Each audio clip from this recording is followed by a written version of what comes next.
Okay, so I guess I'm now reacting to a video of someone reacting to me reacting to someone else, but this is a really important video, so I'm gonna do it anyways. This is part one of questions Christians cannot answer. I'm a Christian. Let's hear it. First up, who created God? That's not a hard question. It's just a nonsense question. You asked who created God, but part of the definition of God is that he is not created. It's kind of like asking if grass is real, then why is it purple? Grass is not purple, and therefore that question is completely ridiculous. In the same way, God is not created. He is eternal, and therefore asking who created God is completely ridiculous. There was never a time when God was not, and therefore there was never a time where something could create him. However, in your video, you did bring up a... Yeah, it is super convenient that humans created the definition of God to be the exception to the rule. No, that's not at all what happened. We didn't create the definition of God so that we could prove he existed with that definition. Instead, we use God to describe something that we know must exist.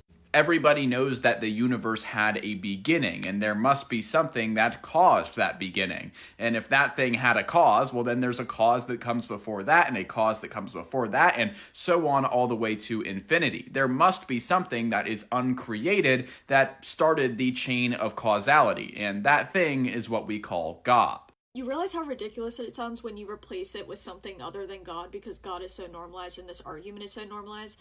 But what if I said, I know that a cosmic cat created this universe because nothing creates itself. Everything needs a creator. Therefore, I know this cat exists. Yeah, but I never claimed that my video proved that God exists. I was simply trying to disprove her claim that God did not exist because he needed a creator. If you want to know how to actually prove that God exists, you should read Summa Contra Gentiles and Summa Theologica by St. Thomas Aquinas. In those books, he provides many arguments and proofs for the existence of God using metaphysics, and one of those is the argument from causality. His argument goes like this: anything that has potency or the ability to change requires something outside of it to explain the way that it is. For example, the universe has the ability to be another way or to change, and therefore it needs something to explain why it currently is the way that it is. The explanation that is outside of that must be eternal, because if it wasn't,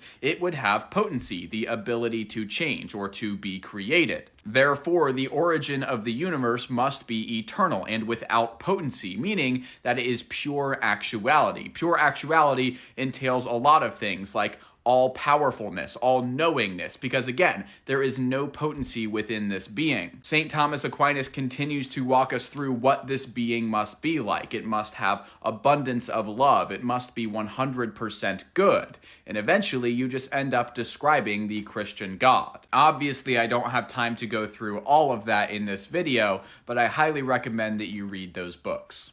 God bless.